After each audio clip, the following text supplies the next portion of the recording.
இவங்க என்ன பண்றாங்கன்னா கூகுள் மீட்னு போட்டு அந்த கூகுள் மீட்ல டவுன்லைன்ல உள்ளவங்க பாவம் பணம் போட்டது மட்டும் இல்லாம இப்ப யாரெல்லாம் கூகுள் மீட்ல பொழுதுனைக்கு உட்காந்து பேசுனாங்கிறீங்க எல்லாம் க்ரோன் மெம்பர் தான்.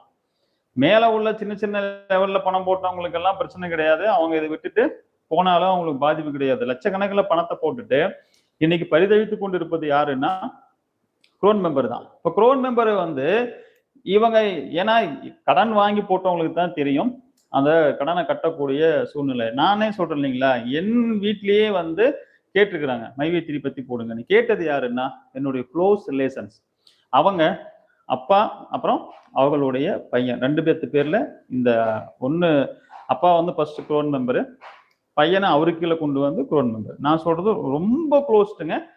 எங்க வீட்டுல எந்த ஒரு விஷயம்னாலும் அவங்க இல்லாம நல்லது கெட்டது எதுவுமே பண்ண முடியாது. அது மாதிரியான ரொம்ப க்ளோஸ் ரிலேஷன்ஸ். ஓகேங்களா? இப்போ